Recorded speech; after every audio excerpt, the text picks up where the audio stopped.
ओम शांति। 13 मार्च 2023 के ईश्वरीय महावाक्य। पहले सुनते हैं मुरली के मुख्य पॉइंट्स। बाबा ने कहा, अभी तुम बच्चे दिन अर्थात सतयुग की तरफ चल रहे हो। यह है तुम्हारी वंडरफुल यात्रा। तुम जानते हो हमारी यह यात्रा कलयुग के अंत और सतयुग आदि के संगम पर ही होती है। भले तुम कलयुग में बैठे हो, परंतु तुम्हारी बुद्धि नई दुनिया की तरफ रहनी चाहिए। सदा स्मृति रहे, यह शरीर छोड़ अब हमको बाबा के पास जाना है।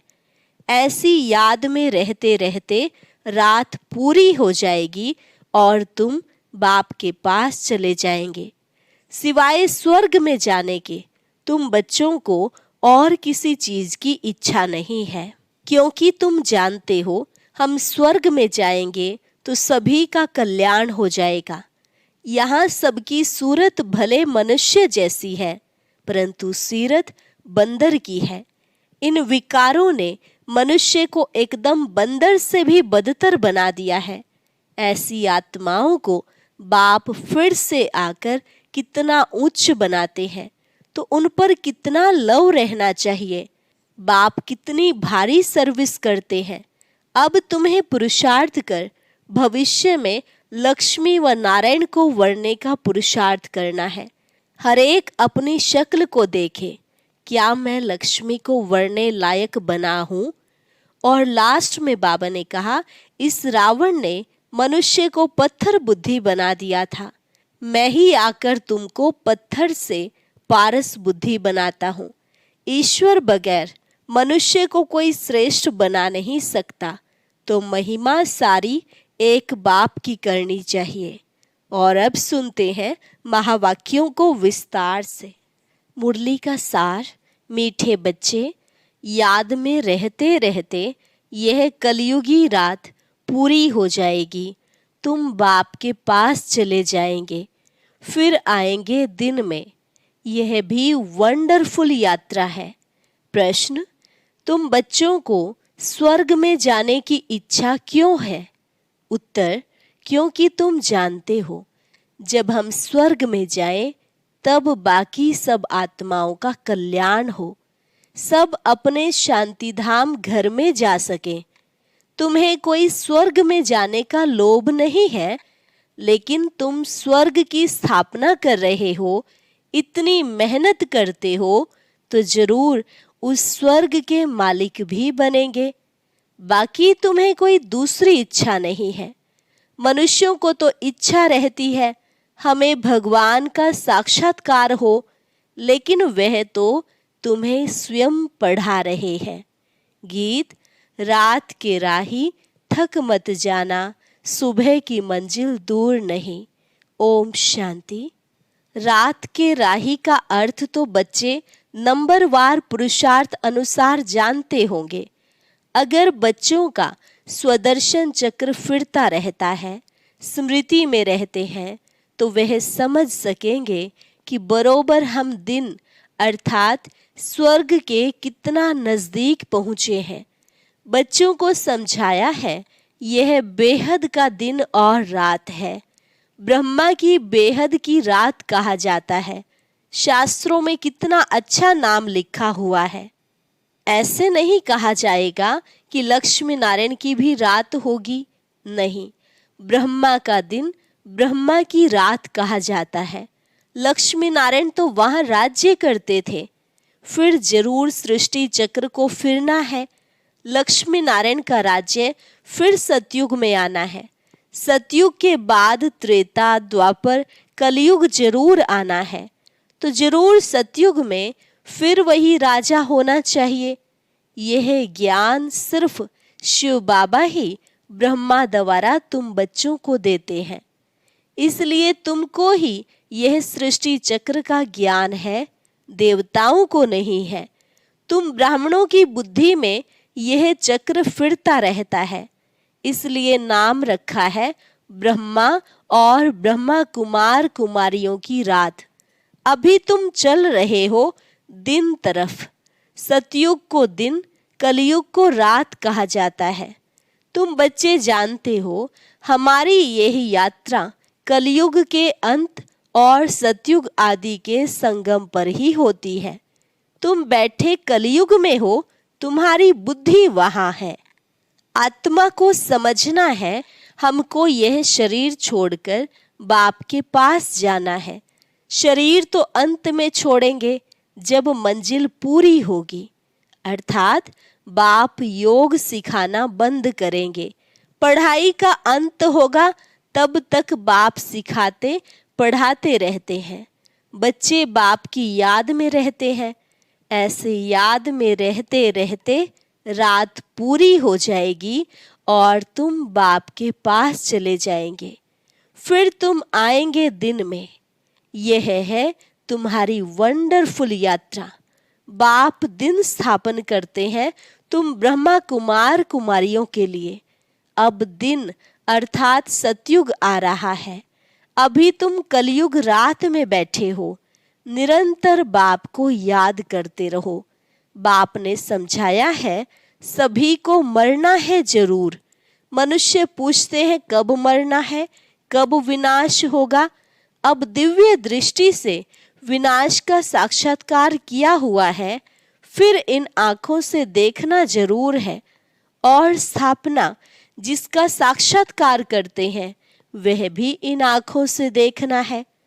मुख्य जिस ब्रह्मा का दिन और रात गाया हुआ है, उनको ही स्थापना और विनाश का साक्षात्कार हुआ है।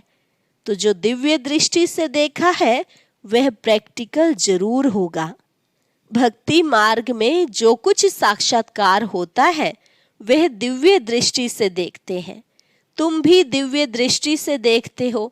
तुमको किसी चीज की इच्छा नहीं रहती है। सन्यासी लोगों को इच्छा रहती है परम पिता परमात्मा को देखने की। यहाँ तुम बच्चों को तो परम पिता परमात्मा खुद बैठ पढ़ाते हैं। तुमको इच्छा है स्वर्ग में जाने की। बच्चे जानते हैं कि हम स्वर्ग में जाएंगे तो सभी का कल्याण हो जाएगा। अभी तुम बच्चे जानते हो, बेहद का बाप जो मनुष्य सृष्टि का रचयिता बीज रूप है, वो झाड़ के आदि मध्य अंत को जानते हैं। हम उस बाप को और उनके वर्षे को जानते हैं। जैसे वह झाड़ होते हैं, जानते हैं यह आम का झाड़ है। बीज बोने से पहले 2-4 पत्ते निकलते हैं, फिर झाड़ बड़ा होता जाता है, तो वह है जड़ बीज। यह बाप है मनुष्य सृष्टि का चैतन्य बीज रूप। उसे ही नॉलेजफुल कहा जाता है।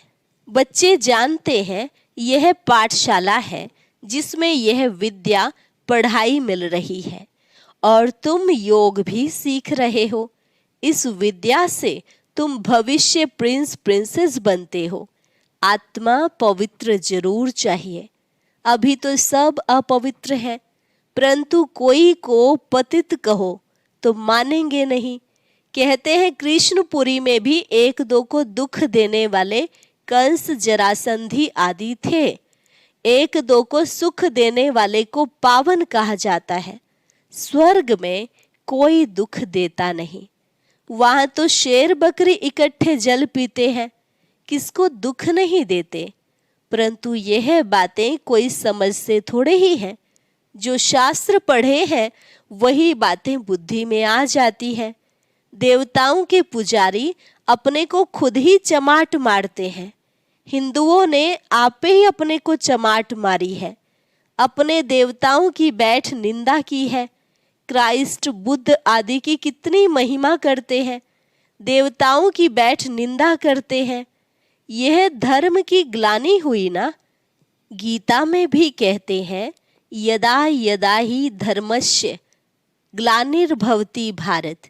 नाम भी भारत का है। भारत ही भ्रष्ट और श्रेष्ठ बनता है।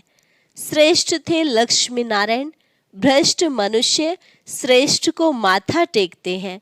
सन्यासी भी पवित्र रहते हैं, परंतु भगवान को जानते नहीं, अपने को ही भगवान कह देते हैं।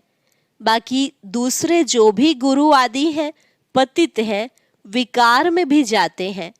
पतित कहा जाता है विकारी को, वह पावन को नमस्कार करते हैं। सन्यासियों को गुरु करते हैं तो भी इसलिए कि हमको आप समान पावन बनाए। आजकल सन्यासी तो कोई मुश्किल बनते हैं, फिर गृहस्थी को गुरु करने से क्या प्राप्ति होगी, जबकि वे खुद ही पतित हैं। परंतु नई आत्माएं आती हैं तो उन्हों की कुछ महिमा निकलती है। किसको पुत्र मिला, किसको धन मिला तो खुश हो जाते हैं, फिर एक दो को देख सब गुरु करते रहेंगे। वास्तव में गुरु किया जाता है सद्गति के लिए। वह जरूर 5 विकारों का संन्यास किया हुआ पवित्र चाहिए। बाकी गृहस्थी गुरु करने से क्या फायदा। बड़े बड़े गृहस्थी गुरु हैं जिनके हजारों फॉलोअर्स हैं, कोई एक ने गुरु किया तो वह गद्दी चली आती है। शिष्य लोग उनके पांव धोकर पीते हैं, उनको अंधश्रद्धा कहा जाता है। मनुष्य भले गाते हैं कि हे भगवान अंधों की लाठी तू, परंतु इसका अर्थ भी नहीं समझते। अंधा बुद्धिहीन बनाती है माया रावण, सब पत्थर बुद्धि बन जाते हैं। इसलिए बाप कहते हैं यह जो भी शास्त्र आदि है इन सब का सार मैं आकर सुनाता हूँ। नारद का मिसाल देते हैं, उनको कहा तुम अपनी शक्ल तो देखो, लक्ष्मी को वरने लायक हो, लक्ष्मी तो स्वर्ग में होगी। अभी तुम जानते हो हमें पुरुषार्थ कर भविष्य लक्ष्मी को व नारायण को वरना है। तो यह भी यहाँ की बात है। शक्ल मनुष्य की है, सीरत बंदर की है। बाप कहते हैं अपनी शक्ल तो देखो। मनुष्य तुमको कहेंगे तुम स्वर्ग का मालिक बनने का भी लोभ रखते हो ना। उनको समझाना है, अरे हम तो सारी सृष्टि को स्वर्ग बनाते हैं, इतनी मेहनत करते हैं तो जरूर मालिक भी हमको बनना पड़ेगा ना, कोई तो राज्य करेंगे ना। बाबा ने समझाया है नंबर 1 है काम महाशत्रु, जो मनुष्य को आदि मध्य अंत दुख देता है। यह आधा कल्प का कड़ा दुश्मन है। भले ड्रामा में सुख और दुख है, परंतु दुख में ले जाने वाला भी तो है ना, वह है रावण। आधा कल्प रावण राज्य चलता है। यह बातें तुम बच्चे ही जानते हो, तुम्हारे में भी नंबरवार है। अब देखो कहते हैं कैलाश पर्वत पर शंकर पार्वती रहते हैं। प्रेसिडेंट आदि भी अमरनाथ कैलाश पर्वत पर जाते हैं, परंतु इतना भी समझते नहीं कि वहां शंकर पार्वती कहाँ से आए। क्या पार्वती दुर्गति में थी जो उनको बैठ कथा सुनाई? सूक्ष्म वतन में तो दुर्गति का प्रश्न ही नहीं। कितना दूर दूर जाकर मनुष्य धक्के खाते हैं। यह है भक्ति मार्ग। दुख तो मनुष्यों को पाना ही है। प्राप्ति है अल्पकाल की। वह कौन सी प्राप्ति है? तीर्थों पर जितना समय रहते हैं उतना समय पवित्र रहते हैं। कोई तो शराब बिगर रह नहीं सकते, तो छिपाकर भी शराब की बोतल ले जाते हैं। फिर वह कोई तीर्थ थोड़े ही हुआ, वहां भी कितना गंद लगा पड़ा है, बात मत पूछो। विकारी मनुष्यों को विकार भी वहां मिलता है। मनुष्यों को ज्ञान नहीं है तो समझते हैं भक्ति अच्छी है, उनसे ही भगवान मिलेगा। आधा कल्प भक्ति के धक्के खाने पड़े हैं। आधा कल्प के बाद जब भक्ति पूरी होती है तो फिर भगवान आते हैं। बाबा को तरस पड़ता है। ऐसे नहीं कि भक्ति से भगवान को पाते हैं। ऐसा होता तो फिर भगवान को पुकारते क्यों, याद क्यों करते? भगवान कब मिलता है यह समझ से नहीं है। भक्ति से श्री कृष्ण का साक्षात्कार हुआ तो बस समझ से उनको भगवान मिल गया, बैकुंठवासी हुआ। श्री कृष्ण का दर्शन हुआ, बस चला गया श्री कृष्णपुरी। परंतु जाता कोई नहीं।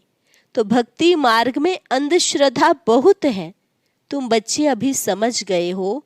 बाप साधारण तन में आते हैं तब तो गाली खाते हैं, नहीं तो भला किस तन में आए। श्री कृष्ण के तन में तो गाली खा न सके, परंतु श्री कृष्ण पतित दुनिया में पावन बनाने आए, यह हो नहीं सकता। श्री कृष्ण को पतित पावन कहते भी नहीं है। मनुष्य यह भी समझते नहीं कि पतित पावन कौन है, कैसे आते हैं, इसलिए कोई को भी विश्वास नहीं बैठता है। शास्त्रों में तो है नहीं कि कैसे ब्रह्मा तन में आते हैं। कहते भी हैं ब्रह्मा मुख द्वारा सूर्यवंशी चंद्रवंशी धर्म की स्थापना होती है। फिर भूल जाते हैं कि कब होती, कैसे होती। प्रजापिता ब्रह्मा तो जरूर यहाँ कल्प के संगम पर होना चाहिए, तब तो ब्राह्मणों की नई सृष्टि रची जाए। मनुष्य बहुत मुझे हुए हैं, उनको रास्ता बताना है। बाप कितनी भारी सर्विस आकर करते हैं। तुम समझते हो हम 5 विकारों से एकदम बंदर से भी बदतर होते गए हैं। हम सो देवता थे, फिर एकदम क्या बन गए।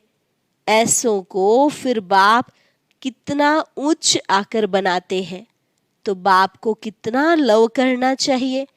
यह बाप सुनाते हैं या दादा सुनाते हैं, यह भी कितने बच्चों को पता नहीं लगता। बाप कहते हैं विचार करो, मैं सदैव रथ पर हाजिर रह सकता हूँ। यह तो हो नहीं सकता, मैं तो आता ही हूँ सर्विस पर। बाबा के पास समाचार आया था।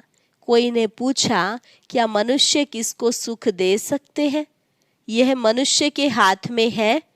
तो एक ने कहा कि नहीं, ईश्वर ही है जो मनुष्य को सुख दे सकता है, मनुष्य के हाथ में कुछ भी नहीं है। तो कोई बच्चे ने फिर समझाया है कि मनुष्य ही सुख देता है, मनुष्य ही सब कुछ करता है, ईश्वर के हाथ में कुछ नहीं है। अरे तुम थोड़े ही कुछ देते हो, ईश्वर के हाथ में ही तो है ना। समझाना चाहिए, श्रीमत पर चलना है। परम पिता की श्रीमत बिगर कोई सुख दे न सके। अपनी बड़ाई नहीं करनी चाहिए। हम श्रीमत पर सारे सृष्टि को स्वर्ग बनाते हैं, तो देखो कितनी भारी भूल बच्चों की होती है। वह कहते ईश्वर के हाथ में है, बीके कहते कि मनुष्य के हाथ में है। वास्तव में है तो बाप के ही हाथ में। श्रीमत बिगर कुछ कर नहीं सकते। मनुष्य बिल्कुल वर्थ नॉट ए पेनी बन जाते हैं। बाप कहते हैं रावण मनुष्यों को पत्थर बुद्धि बना देते हैं, मैं आकर तुमको पारस बुद्धि बनाता हूँ। महिमा सारी बाप की करनी है। हम श्रीमत पर चल रहे हैं। ईश्वर बिगर मनुष्य को कोई श्रेष्ठ बना नहीं सकता। अच्छा, ब्रह्मा मुख वंशावली, ब्राह्मण कुलभूषण, स्वदर्शन चक्रधारी, मीठे मीठे सिकिलधे बच्चों प्रति मात पिता बाप दादा का याद प्यार और गुड मॉर्निंग। रूहानी बाप की रूहानी बच्चों को नमस्ते। रूहानी बच्चों की रूहानी बाप दादा को नमस्ते नमस्ते, गुड मॉर्निंग। धारणा के लिए मुख्य सार। पहली पॉइंट, बाप जो इतनी सर्विस करते हैं, हमें इतना उच्च देवता बनाते हैं, ऐसे बाप से दिल का सच्चा लव रखना है। देवताओं समान सबको सुख देना है। दूसरी पॉइंट, एक बाप की सदा महिमा करनी है, अपनी बड़ाई नहीं दिखानी है। वरदान, सेवा का पार्ट बजाते, पार्ट से न्यारे और बाप के प्यारे रहने वाले सहज योगी भव। सेवा का पार्ट बजाते, पार्ट से न्यारे और बाप के प्यारे रहने वाले सहज योगी भव। कई बच्चे कहते हैं योग कभी लगता है, कभी नहीं लगता है। इसका कारण है न्यारेपन की कमी। न्यारे न होने के कारण प्यार का अनुभव नहीं होता, और जहाँ प्यार नहीं वहाँ याद नहीं। जितना ज्यादा प्यार उतनी सहज याद। इसलिए संबंध के आधार पर पार्ट नहीं बजाओ, सेवा के संबंध से पार्ट बजाओ, तो न्यारे रहेंगे। कमल पुष्प समान पुरानी दुनिया के वातावरण से न्यारे और बाप के प्यारे बनो तो सहज योगी बन जाएंगे। स्लोगन: ज्ञानी वह है जो कारण शब्द को मर्ज कर हर बात का निवारण कर दे। ज्ञानी वह है जो कारण शब्द को मर्ज कर हर बात का निवारण कर दे। अच्छा, और अब सुनते हैं आज का अव्यक्त ज्ञान मोती। ये एक बहुत संस्कारितापूर्ण वीडियो है, जरूर देखें, कोई भी मिस ना करे।